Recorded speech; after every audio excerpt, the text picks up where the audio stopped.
Bem-vindos ao primeiro dia de mercado de atividades do São Paulo Audiovisual Hub. Para quem aqui é gringo, eu vou falar um pouquinho em português, mas depois eu mudo para inglês. Eles não vão entender isso. Bom, esse evento é realizado pela Secretaria de Cultura, da Cultura, Economia e Indústria Criativas do Estado de São Paulo, Lei Paulo Gustavo, com gestão e produção da APA, Associação Paulista dos Amigos da Arte, parceria com o SEBRAE e apoio institucional da FAP. Muito obrigado por estarem aqui nessa segunda-feira de manhã para esse nosso primeiro debate. A gente está começando as atividades de um mercado internacional com um debate sobre coproduções internacionais. O nome do nosso debate é Caminhos da Coprodução. Nos ecossistemas internacionais de fundos e canais, há diversas oportunidades de financiamento, coprodução, desenvolvimento e licenciamento. Os caminhos da coprodução requerem uma extensa compreensão dessas redes. Esse debate convida representantes de fundos e produtores de algumas das principais instituições globais para conversar sobre seus modelos e expectativas. E aí I'm going to switch to English now to welcome our panel of speakers and our moderators. So please welcome Flávia Guerra, who will be moderating this conversation.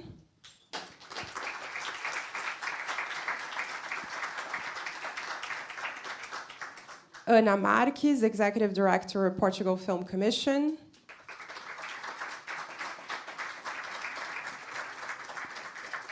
Paulo de Carvalho, Producer of Authentica Films in Germany.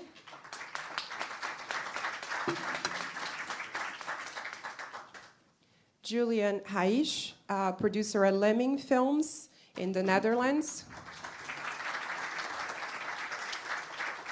And last but not least, José Miguel Álvarez, General Coordinator of INCINE, the Mexican Film Institute.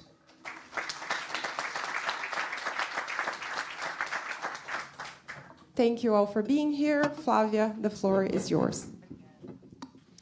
Bom dia, gente. Eu vou falar um pouquinho em português. Then we switch to English. A gente vai falar aqui principalmente em inglês, então acho que quem precisar do fone pega ali fora, tá? E depois, quando vocês fizerem as perguntas, se quiserem fazer também em português, não tem problema nenhum, a gente traduz e eles estão também com os fones, tá? Só para a gente entender. Eu vou falar em inglês e eles também, para ficar mais prático aqui para a gente, todo mundo se entender aqui na frente, tá bom? I was just explaining that we're going to speak in English, so now I'm going to switch in English. Como a gente viu aqui, as we saw in the presentation, we're going to talk about the co-production, international co-production. And we were talking before, José, Julián, Paulo, and Ana. Thank you for being here with us. And we were just discussing how this should be like a conversation, you know, informal, and each of them will bring their experiences, talk about like also co-production funds, which I think everybody here is interested in, and also to talk about cases, you know, experiences, co-productions that are already being made. So I think we can exchange ideas. That's the purpose of this conversation. And I think we're going to have a interesting, you know, panel, because we have different countries, different approaches. And as Ana, for example, she gave a workshop, isn't it? Not a workshop, but yeah, masterclass. Like Brazil and Portugal have a special co-production agreement, like how is in Germany, how's, you know, each country has a different perspective. So I think we are improving. We are co-producing more and more with Europe, like Mexico also, isn't it? But how we can do more, or we can do like co-productions with many, not many, but several countries. Like more and more we see Brazilian films that co-produce with like France, Netherlands, Portugal, not only one country. And I think Brazil scenario is changing, isn't it? Because I remember there was a time, Paulo can also talk about this as a Brazilian who, you know, works in Germany, that we were so focused on our, market, that we were just producing with Brazilian fund, Brazilian, money, let's say. And little by little, I think even not only veterans, but also especially young people are opening the markets. I see each year, like in big festival that I go, like Cannes, Locarno, Venice, Berlin, more newcomers, like new directors co-producing. And they start the projects like already thinking about co-production since the script, which I think is quite interesting. So I wish you could, each of you, bring your perspective, then we can discuss other subjects here. Who wants to start? Anna? We can go like... Yes, no problem. So, my name is Ana. I'm the Executive Director of the Portugal Film Commission. This is the National Film Commission. This is something that you don't have here in Brazil, but I know that there's several film commissions, and there's a kind of informal network with film commissions that are working to have a Brazilian film commission, a national film commission. I'm working in the film commission since 2023 because the film commission was created as a consequence of a fund. The government created Tourism and Cinema Fund in 2019, and so it was necessary to promote this fund. So the Film Commission, the National Film Commission, was created. So we work into big areas, mainly. One of them is to promote Portugal as the most wonderful country to shoot in the world, of course. So we are present in the international markets to promote our unique selling points, but also to promote our incentives.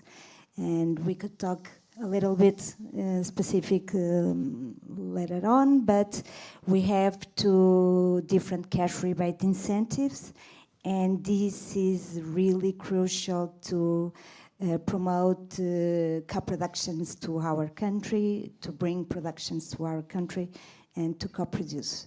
And the other area of our work is also to facilitate all the procedures to shoot and to film in Portugal. Of course, we are a small country. We could cross Portugal in 5 hours from north to south, and we also have our archipelagos. And we also have our network, informal network, with also different film commissions that could also help to international producers that are in the territory to shoot. So, in short, is this. Quite short. I agree with one of the most beautiful places to shoot. Thank you. Paulo? Hello. Good morning, everyone. Thank you for being here. Yeah, I am Brazilian and also German, based in Berlin, from Authentica Films. And me and Gudla Meinzelt, my colleague, we work 18 years with co-production. We are focused on Latin America, specialized also. And the last years we work also with Africa. This is a new terrain for us.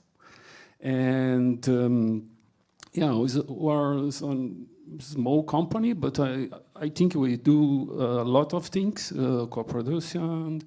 For example, we work also here in Brazil with Brazil Cinemundi, international co-production meetings.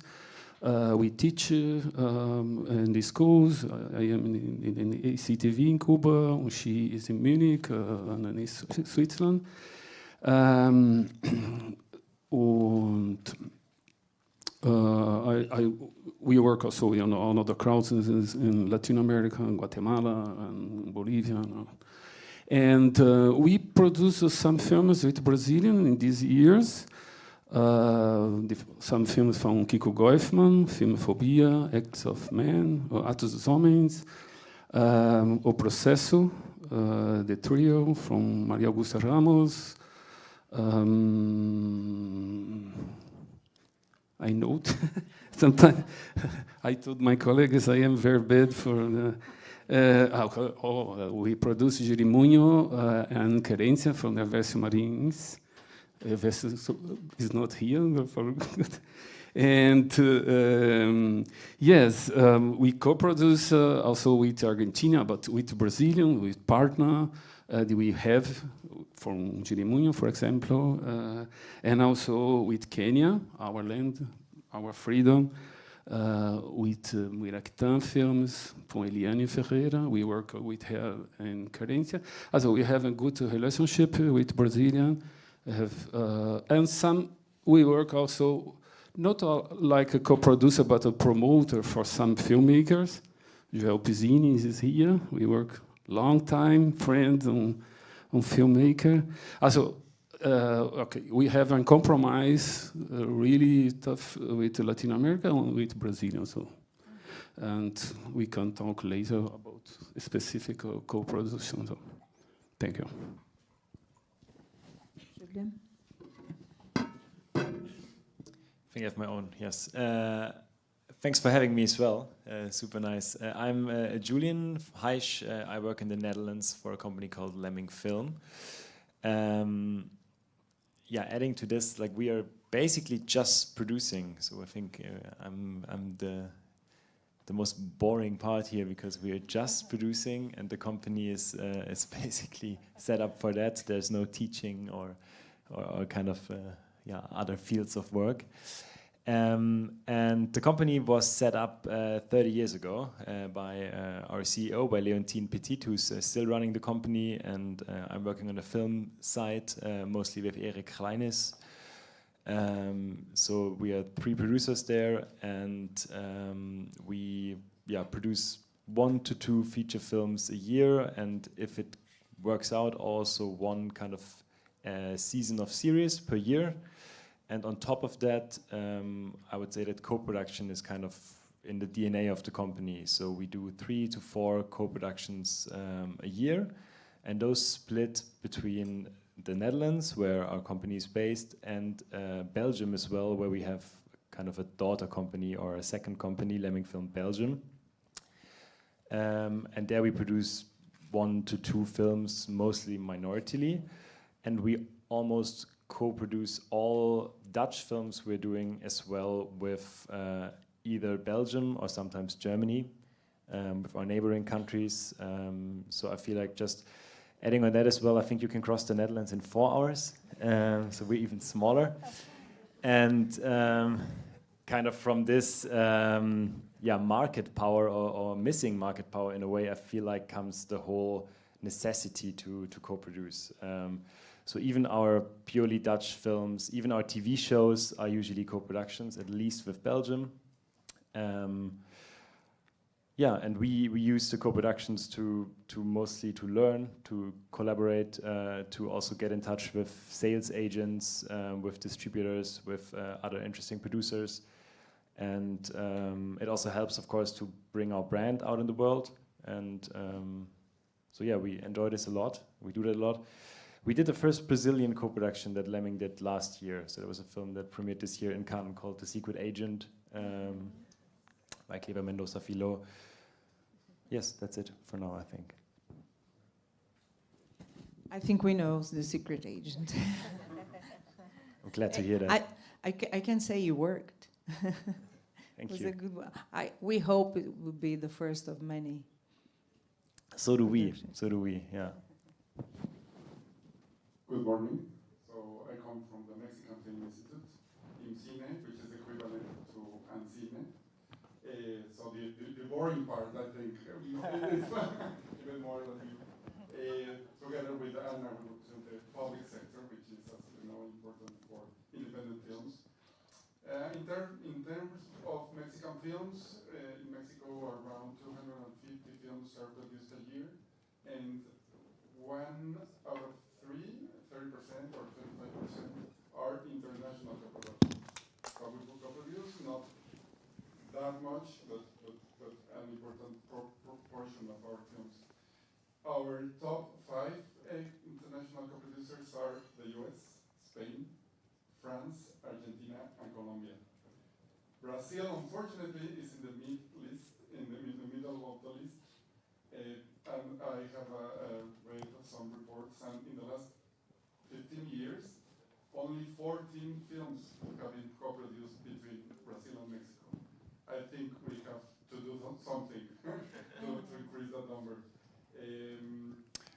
From that list, from those 14 films, 11 were multilateral co-productions. So with other countries, with France, with Germany, with Spain, and only 3 Mexico-Brazil co-productions. So that's like something to consider. And from 3 films, 2 were produced as a result of a special co-production call or program back in 2017, where Último Azul and El Baile de los 41 were awarded by your support from IMCINE and Cine. And so I'm proud of those projects that were supported at the time, and maybe we have to do something similar in the future. And I'm also a film teacher in Mexico, so I always tell my students that co-productions are important, not only for funding purposes. Of course, you can have more opportunities to get funds, public funds from other countries, but also in terms of promotion and distribution of films. And my colleagues here can tell you more about it. So I think, and I'm happy to be here, because then I can help you or help us bring the bridge between Mexico and Brazil from the upcoming years, so that we have more international co-productions. Yeah, I agree. Vocês têm perguntas? Se tiverem, tá? Levanta a mão. Tem uma ali. Eu vou fazer uma pergunta aqui e aí a gente já faz a sua. You know, you were all. I really like what you said, Jose, about in terms of distribution and promotion, and also cultural exchange, isn't it? Like, because if we co-produce more, we can co-produce even more. That's why I think we in Brazil, we have this gap, I would say, that we are the only South American country that speaks Portuguese, and we are a kind of island. It's a continental country, and I always feel like we have to be closer to the Latin America, Spanish Latin America. So I think we can exchange and watch more Latin American films as well. So I wish you could also talk about this, like if we can co-produce with country that we don't have a co-production agreement, all of you, because we have, and what do you think about the distribution, part of it? Because when we have like a production agreement, we can have like a cheaper co-production, or the money, like the revenue that we can have, like from selling the films, distributing the films. So how do you see this, co-producing without having a co-production agreement, and also the promotion part in each country that you operate? Should I start?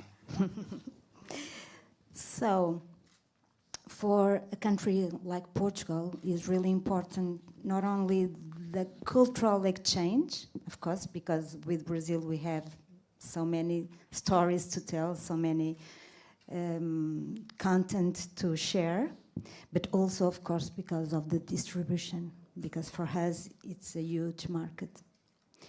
Portugal has several bilateral treaties. I have to consult my notes on co-production. 12 bilateral treaties with France, Germany, Italy, Spain, India, Morocco, Israel, and very soon with Canada. We are negotiating this one and are underway. And of course with Portuguese-speaking countries like Angola, Mozambique, and São Tomé and Príncipe. So it's really important to have this relationship because in terms of market, we could have a huge horizon, really, really important.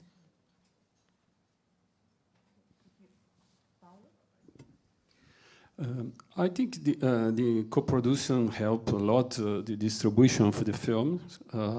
If you have an official co-production agreement, we don't have a lot. We co-produce, but a lot of production is not the official agreement between Brazil and Germany. But then we need to do that. We need to look for distributors and so.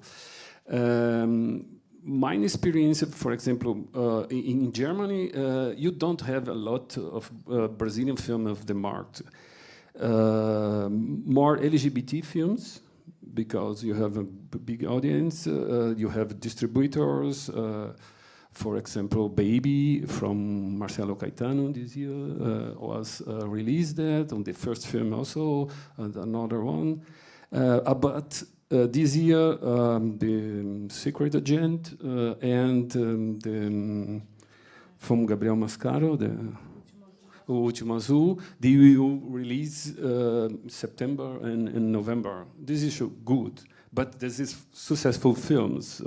From Kleber Mendonça is in Brazil, German co-production also. From Mascaro, I don't think is in German co-production. It is okay. You don't have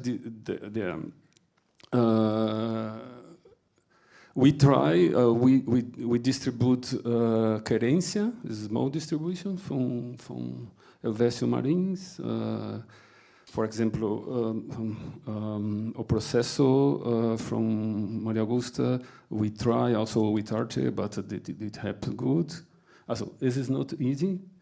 Maybe I can speak a bit later with Latin America because they spoke about Portuguese and Spanish.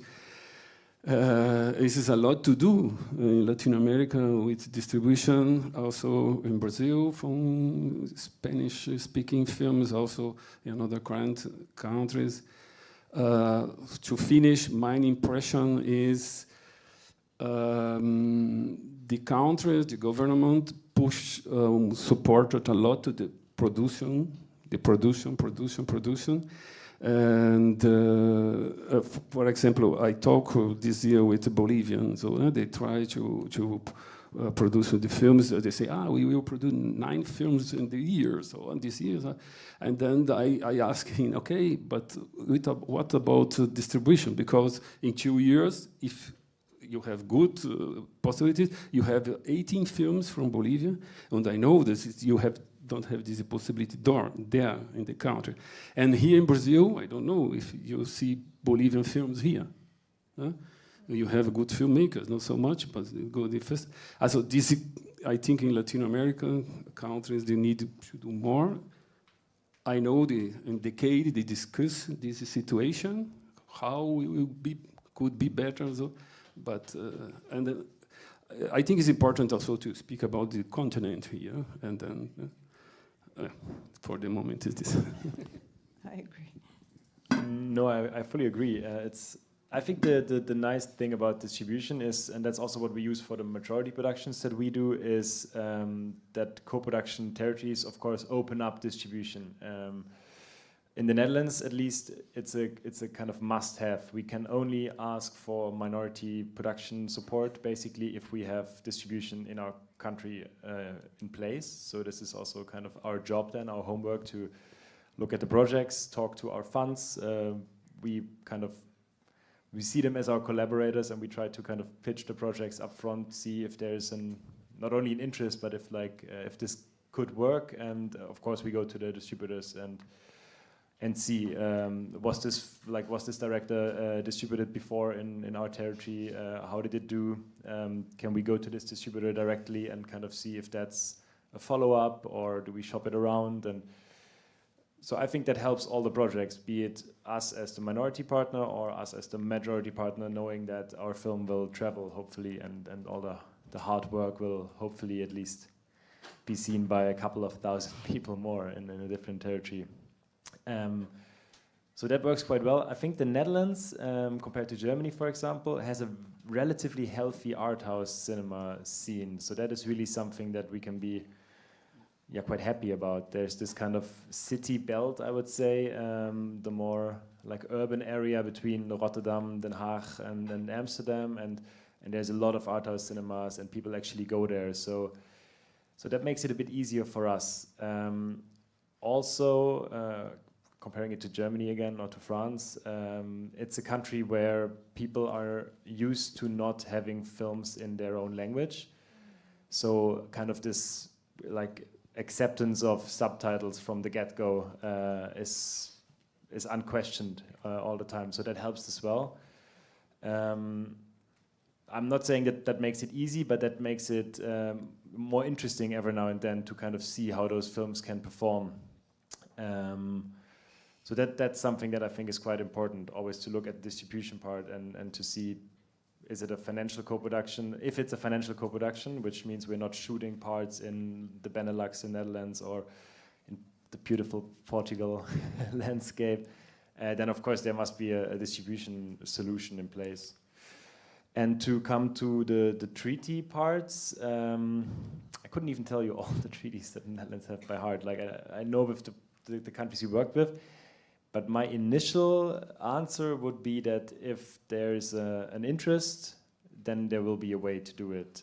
So what we do a lot is also then co-produce either off treaty. Sometimes that works. If you talk to the funds, that can be okay. But most of the time what we do, if there's not a direct treaty in place, that we go via one of the co-producers. So the Netherlands and Germany have a treaty, Germany and Brazil have a treaty, and there you go. You can be the third part. Yeah. Let me add something Absolutely. before Yes. Jose. Of course, Portugal is in Europe, and all the countries in Europe have this convention, so they could work together, and also in Programa Ibermedia. So, as like Spain, so Portugal and Spain are have all the conditions to work and to co-produce with all the Latin American countries. It's quite strategical, what Anna is saying, because once you co-produce with Portugal and Spain, your film becomes European film. Yeah, in the it's European an entry market. to Europe. It's really interesting. And you in Mexico? Yeah, in terms of treaties, we have the multilateral treaty with Ibero-America or Latin America, which Brazil and Mexico are both part of, but also bilateral agreements with Spain, Canada, France, Switzerland, Italy, Argentina, Senegal, and Venezuela. And we are working on projects, or we are negotiating agreements with Belgium, Russia, China, Bulgaria, India, and Brazil. So that's the good news for today. We are working on that, and hopefully that will help us have more co-productions. In terms of distribution and exhibition, well, Mexico is a huge market for theatrical distribution. We have more than 7,400 screens, which makes Mexico the fourth market in the world, and also more than 200 million tickets sold a year, which also makes Mexico the fourth market in the world. But the but is we in Mexico don't see Mexican films, as we don't see Latin American films either. And that's the same thing in other Latin American countries, right? So, for instance, in Mexico, last year we had a 4% quota of Mexican films in the box office. And in terms of Latin American films, it gets to 1% or so. So that's the challenge. In my analysis, in the last 15 years, 77 Brazilian films were distributed in Mexico, which is a good number. But the bad news is that they don't do huge numbers, right, in terms of attendance and box office. They are rather part of cultural circuits or art house circuits. And in terms of Mexican films in Brazil, in the last 7 years, I don't have the same period than the other data, 16 Mexican films were released in Brazil, also in cultural circuits. We do well in festivals, in showcases in Mexico and in Brazil with our films, but not as good in theaters. And there are some platforms screening Brazilian films in Mexico and Mexican films in Brazil, right? So that's now the opportunity to see Latin American films in other countries. Yeah, I agree. It's few, isn't it? 70 in Brazil. It's quite few. We need more. And we used to watch more Argentinian films, where Argentina now it's in crisis also. So we are seeing less Latin American films in the cinemas, I think. More European films in the art house. I think we can do more. Sua pergunta?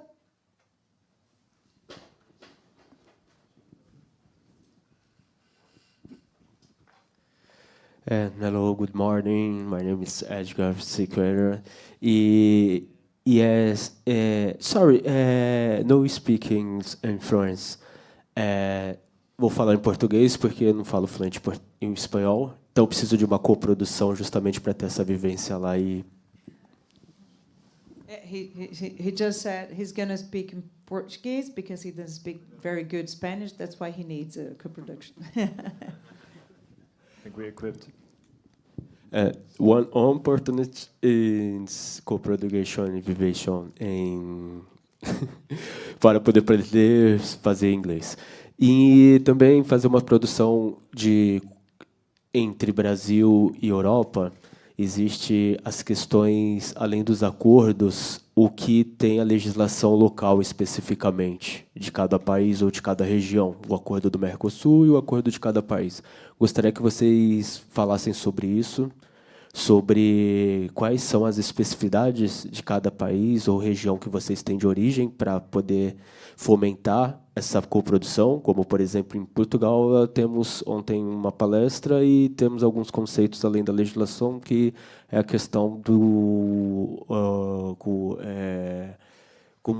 cultural também, né, que tem a atratividade.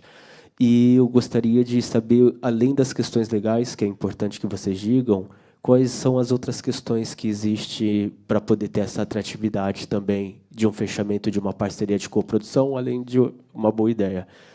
E uma outra questão, como que vocês veem aqui no Brasil, por exemplo, a gente tem esse gap da distribuição e muitas vezes o nosso projeto ele é financiado desde a do desenvolvimento até a produção e temos um pouco desse gap para poder fazer essa distribuição que normalmente pede essa coprodução para nós, internacional. E como que é esse desenvolvimento para fechar essas parcerias de coprodução a partir disso, porque aqui a gente chama de etapas de produção e dentro dessas etapas de produção a gente precisa ter essas parcerias de coprodução, mas muitas vezes aqui a gente busca por recursos de diferentes formas para ir seguindo essas diferentes etapas. E aí eu gostaria que vocês falassem como que funciona lá, se vocês também têm esses fundos exclusivos para coparceria de distribuição, ou se tem já a coprodução já vinculada também a essa distribuição, como que funciona lá na região e no país de vocês. Tanto essa questão das cláusulas legais, quanto também as outras questões que pode ser atrativo para poder fazer também essa distribuição regional, porque às vezes vocês querem fazer uma coprodução não só para exibir no próprio país, mas também na Europa ou outros países que vocês também têm uma prospecção de vontade e interesse de poder fazer essas exibições e distribuições. Lot of questions. Posso começar? Eu vou responder em português para ser mais fácil. Então, com Portugal, entre Portugal e Brasil, existe um acordo de coprodução entre a Ancine e a Congendre em Portugal, que é o Instituto do Cinema e Audiovisual, portanto, o ICA. Okay? E nesse acordo de coprodução, que está neste momento aberto, esse protocolo que foi reativado em 2023, existe um montante para a produção minoritária do lado português, portanto, do lado do ICA e do lado da ANSIN. São 350 mil euros do lado de Portugal e o correspondente em reais do lado da ANSIN. Isso possibilita haver projetos maioritários e vice-versa do lado de cada país. E este protocolo tem como objetivo incentivar aqui a produção conjunta entre os dois países. Quando o projeto é apresentado, em termos do protocolo, já tem que ter alguns contratos, ou seja, tem que ter um orçamento já minimamente sustentável, já tem que garantir alguma fase de financiamento e já tem que, por seu lado, também assegurar alguma distribuição, tanto nacional como internacional. Tá? Portanto, isto é o que existe em termos de protocolo entre Portugal e Brasil, especificamente. A call está aberta, só fecha no dia 12 de setembro e podem concorrer filmes de ficção, animação e documentário. Este valor tem um montante máximo para atribuir a cada projeto de 175 mil euros, o que só daria para 2 projetos, mais ou menos, mas até agora, tanto em 2023 como em 2024, conseguimos estender a 3 projetos, ou seja, dividimos o montante por 3 projetos e a ANSIN fez o mesmo, conseguiu também apoiar 3 projetos. Pronto, isto é o que existe em termos de protocolo entre os dois países. E, portanto, o projeto depende daquilo que vocês estabelecerem em termos de parceria com a produtora ou com os demais produtores e depende do que estabelecer em termos de contrato, não é? Quem fica com o quê?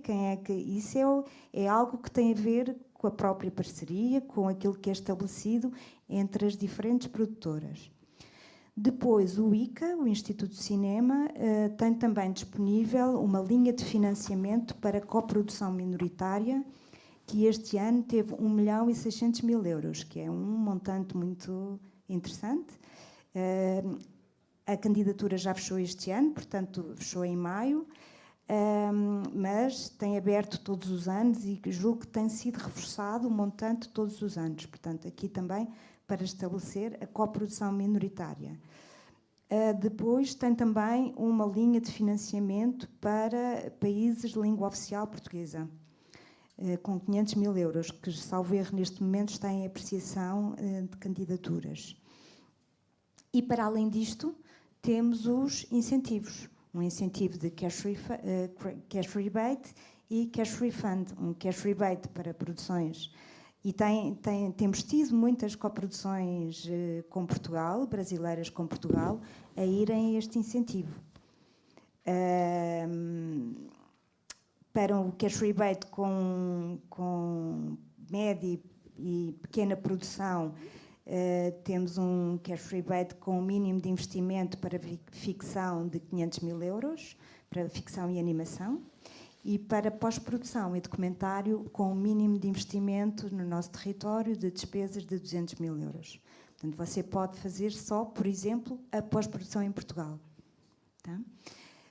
Depois, o outro incentivo que não vem do Fundo de Apoio ao Turismo e ao Cinema e vem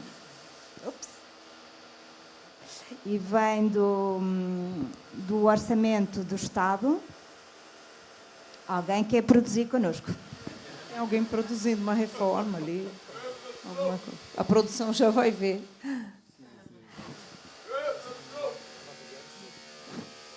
Espera um pouquinho que já vamos ver. Só um minuto. Só para finalizar. Depois temos um cash refund, cujo orçamento são 20 milhões por ano e que vem do nosso orçamento de Estado, do orçamento anual do Estado, não é? Dinheiro público também. E aí já é um rebate que está pensado para grandes produções, porque tem um mínimo de investimento de 2,5 milhões no nosso território. Okay? Portanto, nós separamos estes incentivos. Um direcionado para pequenas produções, que liberta o dinheiro em 4 prestações diferentes, O que acontecia era que as plataformas, por exemplo, iam ao nosso cash rebate e esgotavam a dotação rapidamente. E então, para proteger aquilo que são as pequenas e médias produções independentes, criámos este cash refund que está direcionado para orçamentos maiores. Não sei se respondi a tudo. Mas muita coisa, a lot of things. Agora, Gostaria de saber os outros também. Sim, claro. Participou ontem do workshop, então estou anotando isso. of course, também, mas claro. interessa também os outros. Sim, just a comment. Portugal just released a big production plan, isn't it? Like, it's really investing on cinema and audiovisual, isn't it? Yes, we changed government now. It's really recent. But we expect to maintain, because one of the most important things is to have stability, to give confidence to the market. Because if you are always changing the rules, it's too difficult to maintain and to have confidence from the international producers to come to our country. So it's really, really important to maintain our rules to be stable. Paulo, quer comentar? Yeah, about Germany, I don't think I can explain so like Anna. Maybe Harry, you can say something because in another region, I think you work more with the agreement. Normally, it's the basic, also the agreement between German and Brazil. You don't have convocatória, editais, né? So like, yeah, and you have a lot of regional funds in Germany, so it's not the same conditions in the different regions. The minimum is 80-20%. For the country, or if you have more countries, you need to have the minimum 20%. Of some countries, it's 10%. And our company, our profile is not so. Our films are the most of them. We have 10-15% of the film of the budget, and then it is not so normally an official co-production. We work a lot with World Cinema Fund.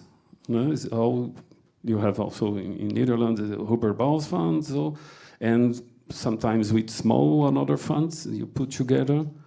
I speak more in this case. You don't have some percent of the films obligatory, but you need to have a co-production agreement between the producers. If you have, sometimes you have 4 co-producers, 2 from Latin America, and French, or Spain, and Germany. And this is the basic for the co-production, to have a compromise, an agreement to do this project, and everyone put some most financial support. Sometimes, if you don't have support, because we apply for the fund, but sometimes we don't have them, we made or associated producer also, or we bring another art of capital. The put like money. Also for our network, our experience, we have an example now with Argentina, and a filmmaker we like a lot. We produced before, and she worked 10 years with a documentary. And we arrive more at the post-production. We don't have fund for this co-production, but we will bring more promotion. And we had an agreement about percent and territorial. No, in this case, not. Normally, we ask for German territorial, Sometimes you ask for Germany, Austria, and part of Switzerland, because in Switzerland you have 3 parts, so it depends. But this official co-production, we don't work a lot, but more for World Cinema Fund or small funds. So. I don't know, Harry, if the region from Harry, Nordrhein-Westfalen is more open for Berlin. So to finish, I am in Berlin and Medium Board, for example. This year, I have meetings in Berlin with projects, and I say, then the people ask every time, on the regional fund. I think, okay, for our project or your project, I think the regional fund from Berlin is not possible. And then I have not a bad feeling, and I know very well, and one person in the administration say, hey, we have a meeting again. I say the people, okay, for your project, Medium Board is not good, so we don't have good chance, and the people look you, the Latins don't like to hear directly, so no, it's not possible, dreams about. And then she say me, okay, the moment, our profile, this art of project, I told about the project, so no, you don't have this chance. Then I look another possibility. But maybe in Nordrhein-Westfalen, you have more chance. Yeah. Hello, I'm Harry, I'm from Cologne in North Rhine-Westphalia. Oh, sorry.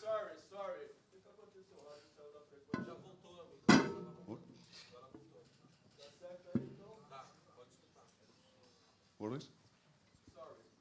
Okay, so shall I continue? So again, my name is Harry. I'm from Two Pilots Film Production in Cologne in the west of Germany. And there it starts like what Paolo just said. We are a federal state and each region has a regional funding. And like the thing with co-production for us is mostly the funds have an interest in a regional spend, and that's really difficult to generate if you have a project with Brazil or Argentina, because how to spend money in such an expensive country like Germany, so it doesn't really make sense to do the post-production there or send somebody to expensive DOPs with expectations and stuff to Argentina, Brazil, Uruguay, or wherever. Nevertheless, we have a small, like artistic-orientated branch of our fund, which is like a remain of the times of the 70s and 80s, where this was this democratical outreach to democratize media. And this remain has a small amount of money that is given away freely without obligations within that commercially orientated fund. And we producers, like I think we share the same passion, we do it actually as a hobby. I can't not other describe it than that. And so we do our national productions, and for the love of the art house, we do these co-productions. And I just luckily, first of all, I'm super happy to be here and being invited. So thank you so much, Lydia D'Amato, for having me here. And I was happy that I just got granted a small fund for the new Mariano Marchetti film with Daniel Pech from Multiverso, the project's called Mother of Gold, which will be shot in Brazil next year. But to get an idea of how much is possible, it's just 70,000 euro. I don't know how much it is in the low, by 5 or by 6, I think. But over the years, my philosophy as a producer was like, I try to find partners who have the idea of, okay, I participate in international projects, maybe we go to Cannes together, or Venice, or Berlin Festival. So there's this awareness, and we contribute our grading, our sound post-production, or like, I'm like doing it for 30 years now, and we have done a lot of commercially orientated stuff, so we bought a lot of equipment. So we earn like a Venice 2 and an ARRI 35. So to give you an example, like in January, I took my ARRI 35 and brought it to Israel between the rockets, and then to leave it there for 2 months, and then I took it back, like just as a participation with goods. And so I will do that also for the Brazilian project. and that makes me a kind of passionate art house lover with these abilities. And I think like the only other source we have in Germany is the World Cinema Fund, which is, I feel ashamed for it because we are a rich country and they pretend to be the World Cinema Fund, but actually they have 500,000 or something, including the administration, so it's really shameful, I would say. I think Hubert Ball's fund is a bit better equipped. Maybe their colonization policy was, I don't know, bigger, more guilty than ours. No idea what you mean. So, yeah, but then like the only thing, but where the entire world is running is Arte TV, which is the German-French art channel, which is like the best tool you can get. You can get like 200,000, something like 200,000, and like for Kleber Mendoza, maybe you would get the so-called Grand Accord, which is like up to 800,000 or something, but you need like the big names. And yeah, what else can we say about the German thing? We have now brand new minority scheme, but it was from the first day on, it was called the Ruben Östlund Fund, I think, because it's like only for them, basically. And guess who got the money on the first run? It was Ruben Östlund. And yeah, what else to say from good old Germany? I mean, German films don't travel so good. That's why we love these co-productions. And yeah, thank you so much. But it's a lot already. Yeah. Do you want to comment to answer? Sure. I mean, I can also. Não, ele vai só complementar a resposta dele, aí Okay. passo para você, tá? Yeah, from the Netherlands, it's just thinking to put it in perspective. Yeah, it's interesting because there is a clear minority co-production scheme from the Film Fund, which we use a lot for those kind of productions. And then there is the Hubert Bals Fund that is connected to the Rotterdam Film Festival. And there's different schemes that can be accessed completely from basically all over the world for all the countries that are eligible. They have a catalog. And there's a Hubert Bals plus Dutch Film Fund scheme where you need a Dutch co-producer and only the Dutch co-producers can apply for that. And then the money basically comes from the Dutch Film Fund, but it's part of the Hubert Bals scheme. So that is something we do as well with projects. And it's same as Harry just said, this is more like a supporting projects that are great and that come in, and we don't really earn money on that. We can get 75,000 euros for that one, and we can cash flow half of that out of the country. So the interesting part for that one is that basically there's free money, or part of that is free money that then goes out, and what we do then is color grading or potential sound design, like not full sound post, but parts of like post-production that we can helm in the Netherlands, and the rest we can cash flow and help those productions. But the Dutch minority funding scheme, they have 4 calls a year, and you can ask for up to 450,000 euros per project. But that is really also for the Ruben Östlunds potentially then. So we never ask that, to be quite honest, but there's projects that there and that also get it. But that has a funding, that has a ratio, a spend ratio basically of only 100%. That's all in the Netherlands, it's 100%, which is quite interesting, I think.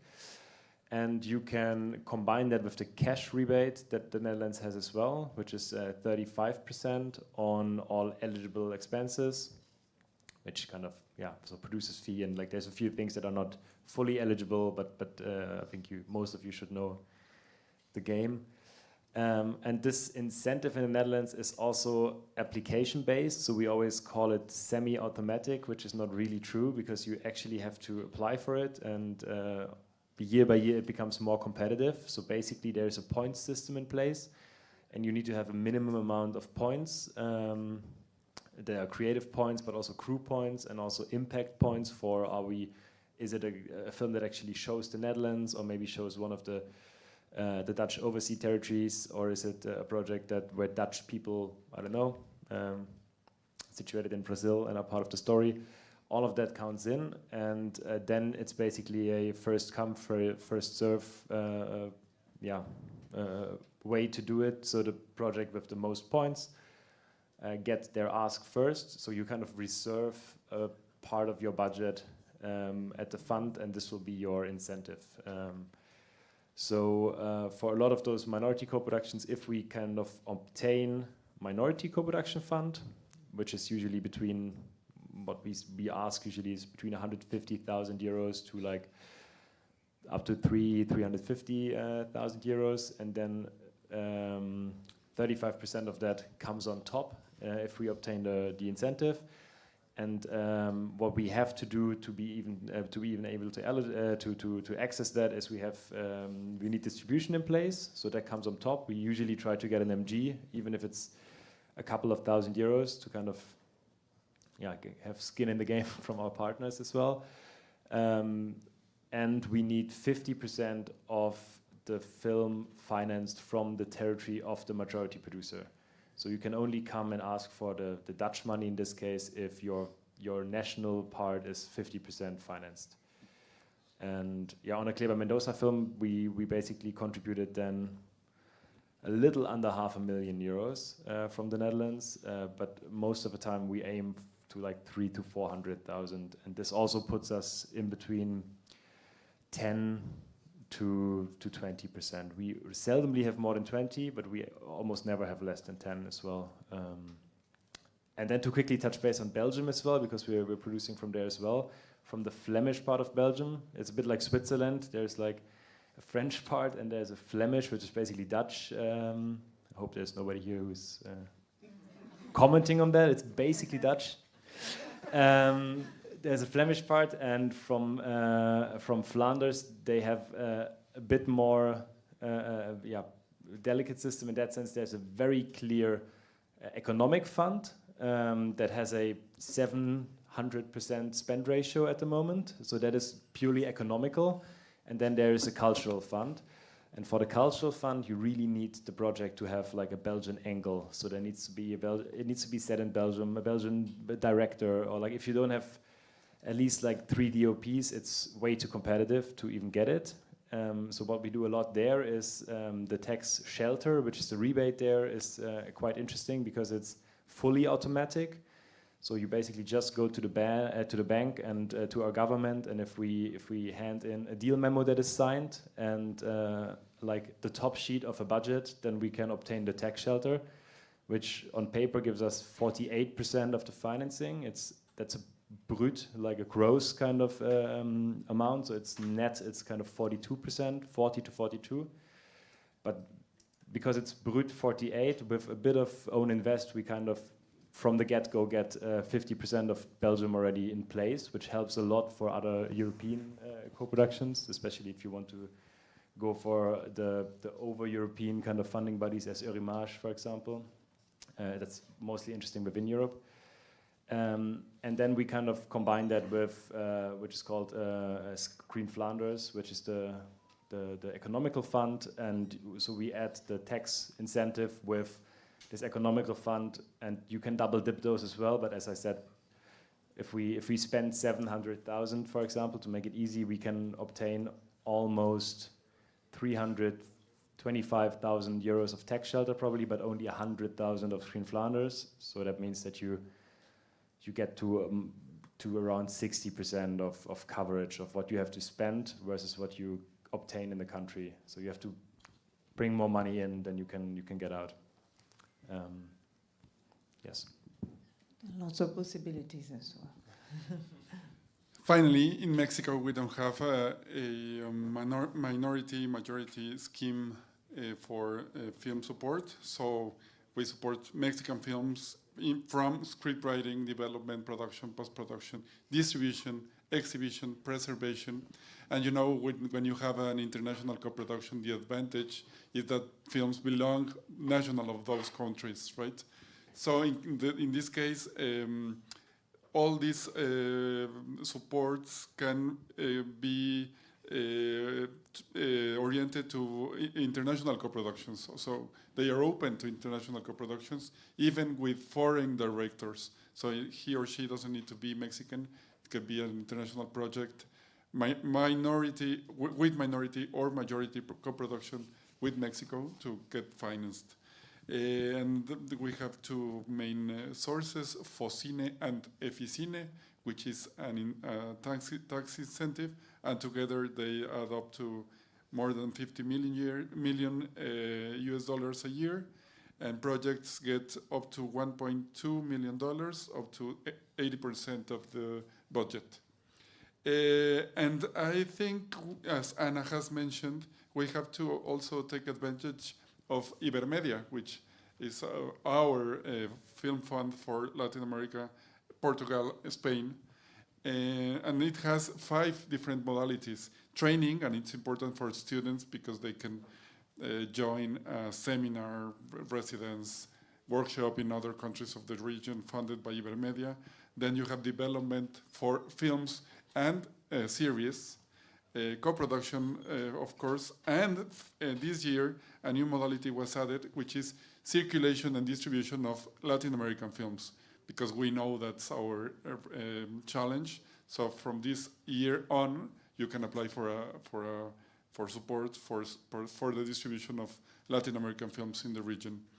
But besides all these funds that you can get, I think what is important in international co-production is to meet the right partner.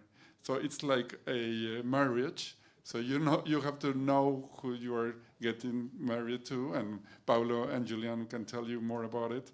So the thing is where to find them, and you have to go to events like this one, and film markets like Rio de Janeiro, and in Mexico, Guadalajara, Guanajuato, Los Cabos, Docs MX for documentaries, Pixelatl for animation, and of course Ventana Sur and Berlin and Cannes and many more that we can mention, and or virtual events or whatever. You need to find the right co-producer so that you can build a strong relationship that can add to the project, not only in terms of funding and distribution, but also we call it a natural co-production where you work with a country you need to work with, right? Because it adds in terms of talent, locations, and other reasons. So, but my colleagues can tell you more about it. Thank you.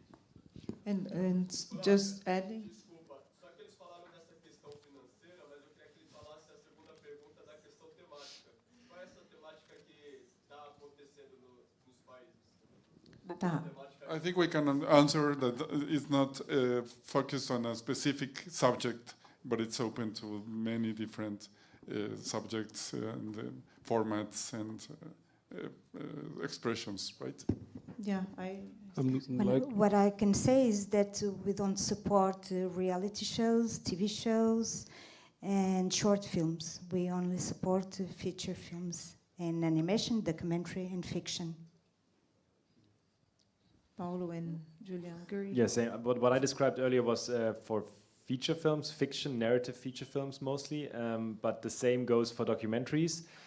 In Belgium, it's the same numbers as well, because it's this economic fund mostly that is interesting. And in the Netherlands, you can obtain up to 150,000 for minority for documentaries, if I'm not mistaken. And short films don't work as well, but animation is basically a part of narrative as well. So, Paulo? This is, I think, is the most of the funds of our producer. We don't work with subjects directly. No, this is the project.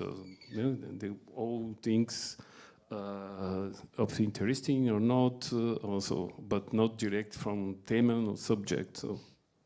Yeah, what just complimenting, what I think is interesting, like the case of the secret agent in Netherlands and Germany, the film has nothing to do with Netherlands reality or German reality. It's pretty much a Brazilian film, and which I already saw the film. So it's interesting what they're saying. It's true. It doesn't need to be necessarily a German character or Netherlands background or anything. So that's interesting also for us, because you don't need, because sometimes when we have a bilateral, acordo bilateral treat, we need to like have like a, for example, Italian talent or Italian character, Italian actor or actress. In this case, there's nothing that reminds Germany or Netherlands in the film. It's just a matter of co-production. So it's interesting as well. And just to complement, yeah, like Uberbaus, Udo Kier, that's Udo Kier, that's it. Like a 2-minute participation. Just because Udo Kier is cool and it has something to do with the war comment. It's like quite interesting. But like Uberbaus that you talk about, just signed an agreement in Cannes Film Festival with Brazil. Now we have like Uberbaus has a special line for Brazilian films. Yeah, for development mostly, yeah. Yeah, for development. So it's interesting. Good morning. Can you hear me? Yes? Good morning, everybody. Exactly, Hubert Baus, what a beautiful project. That's what I want to ask about, because like my situation, my current situation is like I'm a young filmmaker and producer, and I'm in the war to raise money for my first feature film. And because of that, I decided to make like a short first and about the film, etc. But the whole situation is, my film is a queer film, and it's not like a coming out story or I had a fight with my family or something like that. It's a violent film, and yeah, it's to build like new narratives about queer people, and I'm queer and I'm into gore films and thrillers. So I was wondering about Hubert Baus, and I was thinking about this line of development, like what's the, like when I apply to this funding, should I have more chances if I had like a co-production with some Dutch production company, or is it better like to like what's the best approach to have a chance in Hubert Baus? I would probably just forward you to the people to ask them that directly, because it's the first batch that does that. We basically, with Lemming Film, we don't board projects, co-productions that early usually. So if it's a great project, then we would probably get in touch and potentially write an LOI or something. But I don't think it would be a co-production already, or there would be something. Like, when is it a co-production? At what point do you start it? A lot of projects, I think, are kind of like thought as, and they set out to be a co-production, but when do you actually have something in place that makes it a co-production? Is it when we sign a deal memo, or is it when we show up there together? I feel that if you give them the impression that this is to be a co-production, then I think they will appreciate that. Also, if you know from the beginning of the project what your potential financing sources could be and with whom you're going to tackle that. From our concrete experience, it helps a lot to get the development fund from the Hubert Baus. And if you then go to the production funding, actually a lot of those projects will obtain production funding as well.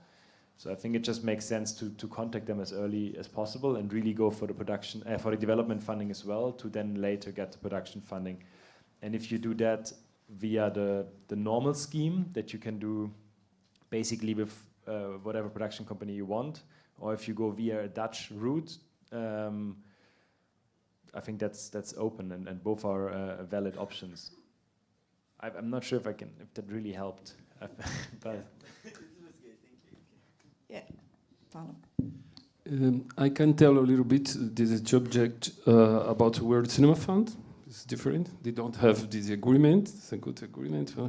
But for World Cinema Fund, you have support for production and post-production, not for development. And I think for both cases, it's good you have co-production in the countries, because they can help you to apply, to discuss. You have a partner, so for them, they know how you apply. And but in the case of World Cinema Fund, It is not obligatory. You can apply without German producer, and but if you have the support of the fund, you need a German producer. Then you look for German producer. Sometimes helps with us. The people contact us about I want the support they need.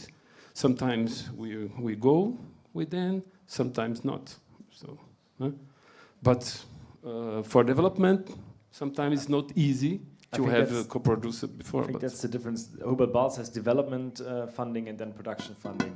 And a lot of films that we do, that we did on board for production funding, got the development fund before, and we sometimes were in touch with them, but we never kind of were legally or officially on those applications. That's really something that has to come from the creator, from the main producer, delegate producer, however you want to put it, and that's enough. They know that. Yeah. Obrigada. Thank you. Yeah, and I think it's crucial to have a Brazilian production house when you apply, isn't it? So if you have a good production house that already has experience in Hubert Bals, it helps a lot, isn't it? Because from how I know it, development money also is granted to the production company that does the film. It's not to a writer or a director. So it helps if you search for production houses in Brazil that already have experience with Hubert Bals, it will help you a lot. It not increases your chance only because of the quality, but also the experience, isn't it? And then Cinema Paradiso, it's a partner, so we can exchange experiences with them. Tem mais perguntas? Alguém levantou a mão? Hello. Aqui. Hello. Hello. Aqui, depois você. Tá. I'm Joana Nin from Sambaqui Cultural, a producer in Curitiba, in south of Brazil, and I'm producing a very big feature film now. It's 1,007,100 euros, and we have 62% of the budget in Brazil, and we are looking for a co-producer, but we have a specific problem, and I'd like to know if someone have a solution for this. Because, yes, the part of the film is shot in Miami and Nassau, but are plates for visual production. But a part with a tourist actor, in the film is a tourist. He came from the co-producer country. We can invite an actor from co-producer country to make this tourist in the story. German, Dutch, or European actor, but we need to shoot in Jamaica. And we went to Jamaica and talked to Jampro. It's a film commission in Jamaica. And we have a very complicated tribute problem with shoot in Jamaica from Brazil, because we don't have an agreement, co-producer agreement, and it's very, very expensive to shoot there, and we need to shoot there. And I'd like to know if your countries have some co-producer agreement with Jamaica or facilities to shoot in Jamaica, because I'm looking at a country have solutioned this problem with co-producer, because it's a very interesting project, an international project. Sorry for the specific question. Thank you. Well, do you really need to shoot in Jamaica? Because you could shoot as Jamaica in other places.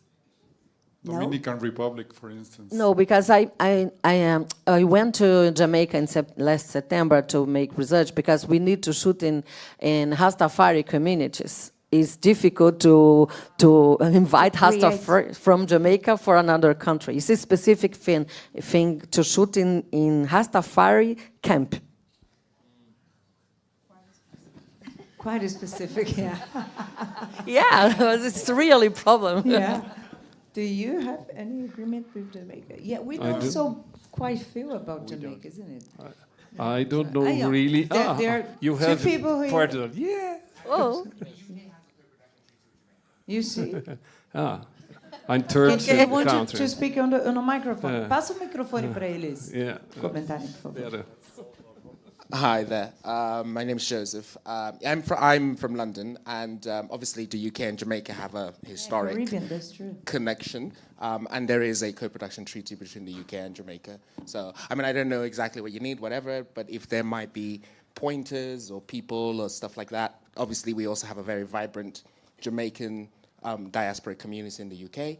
There may be production companies who are run by Jamaican. In fact, I know there are Jamaican companies run by British Jamaican people. I don't know. So, like, maybe we can just exchange emails, and if there are people I can put you in touch with or whatever. But yes, the UK does have an official co-production treaty with Jamaica. You see, Wonderful. Yes. Yeah, that's true. I lived in London for a while, and almost everything I know about Jamaican people I learned in London, which is incredible. Also, food is incredible. Você tem uma pergunta, né? Hi everyone, good morning. I would like to know more about the distribution. So could you share your vision or your intel about distribution policies or measures in order to have a bigger share in theatrical or VODs? Because I think, we are fighting, this is an industrial fight, isn't it? We are fighting against, a bigger enemy, kind of an enemy, or a bigger competitor. So what could you tell us about what our markets or institutions or governments should do together or not? Well, just a panorama what for change this perspective of seeing, I don't know, maybe 10 Brazilian movies in Mexico and without a lot of public, or vice versa, or etc. So, thanks. And I would add what you said, Julian, about Danish people Dutch people are quite used to reading subtitles, Brazilian too, but mainly listening to English. And it's a struggle here because some people say, I don't want to see foreign films, like if American, US films were national films. It's quite tricky to, bring people to cinema to watch North American films, because it's like, it's the way it is, So. I think it depends a bit on what you mean with distribution itself. When is a film a success? Is it like box office only you mean in this case, or is it like distribution in a way also that a film travels, that a film goes to festivals, is accepted, gets a certain exposure in a way? I think for us that's equally important as the box office, but. Of course, we would wish for every film to have the biggest box office as possible, and usually I think it's clear to say that they don't. Also in the Netherlands with more art house loving audiences, I think still the US has the biggest share in our territory as well, and Dutch film doesn't travel as well. I think even worse than German film, to be very honest. So it's tough to answer that question. I think what is easy for us in terms of boarding co-production is not having a first-time director, as hard as it sounds, because you usually can see what kind of were the numbers, how good did it travel, to how many territories was it sold, and you get an idea, and you can kind of also sell the second film on that kind of experience in a way. And at the same time, I'm not sure if I would agree that always sending 10 films per year over from a territory to a territory does help the cause in a way, because I think every film it's so unique every time you start over again that I think the beauty, and that's what distributors do or hopefully do all the time, is look at this singular project and see where can I and how can I market that the best way possible. Yeah. But box office-wise, I think it's a hard question to answer. Also because all the territories are so different in size, in screens, in audiences. The only thing that I can add is that co-production means a lot and it's really important to distribution, because then you count with different markets.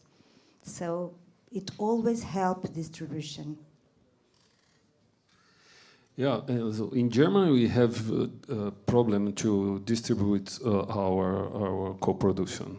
Yeah, so most is art house film, sometimes aesthetical approach film. So we need to do that. Also, direct to the cinemas or festivals. So we have some films, small distribution. So. But what work with us is the international festivals. We try. I think most of the directors try to have a good premiere in international festival. Go to some festival if go good with the film, and then to try to distribute in a country. I have a good background with festivals, with Locarno, Directors Fortnight, and Doc Leipzig, and then I try to work with them, with my partner, the Gudla, and the other co-producers. And then in the international circuit of festivals, most of our films get good. No? So, for example, this year we have an Argentinian film, it's 4 hours documentary. For them and distributor, so this is not. But they won the best film in Vision du Réel, and then we have really good selection in the festival in this year, and till the end in the Netherlands also, the festivals. Okay, we will have a premiere in Germany, a good festival, and we will try to put, but to distribute, we will try with one distributor, German distributor, but it's not easy. We will see. No? But for the festival, I think we will have a good job together with them, our partners. So. I think every film has a specific public, and you have to have that in mind from the beginning, not at the end, because that's very frequent to find filmmakers or producers asking, now what shall I do with my film? And that's something you have to think of at the beginning. But to answer your question, of course, that's the issue and that's the challenge we have to solve. In Europe, they have very protective measures for theaters, but also for VOD platforms. And we don't have that in Latin America because we don't come together as an industry, as a region in this regard. So I think we have to work about it. And then this is this, I don't know how to say it in English, formación de públicos, how do you say that? Like public training, like to train publics for the future, so from the school. And that's something in Europe, in France, they do very well, and we don't do that a lot, as much in Mexico at least, I don't know in other countries, and we have to think about it seriously.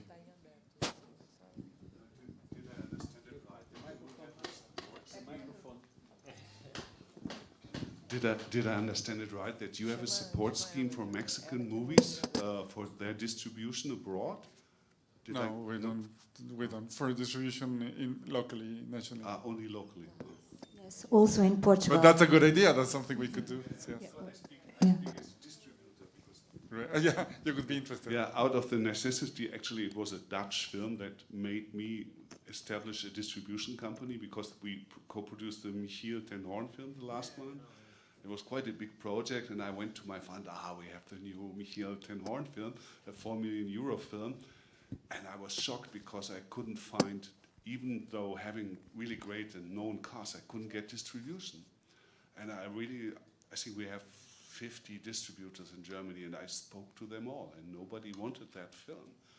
And so in the end, I founded my own distribution to get the money going, because to the distribution there's a connection of like 30% of the funding money, and it was necessary.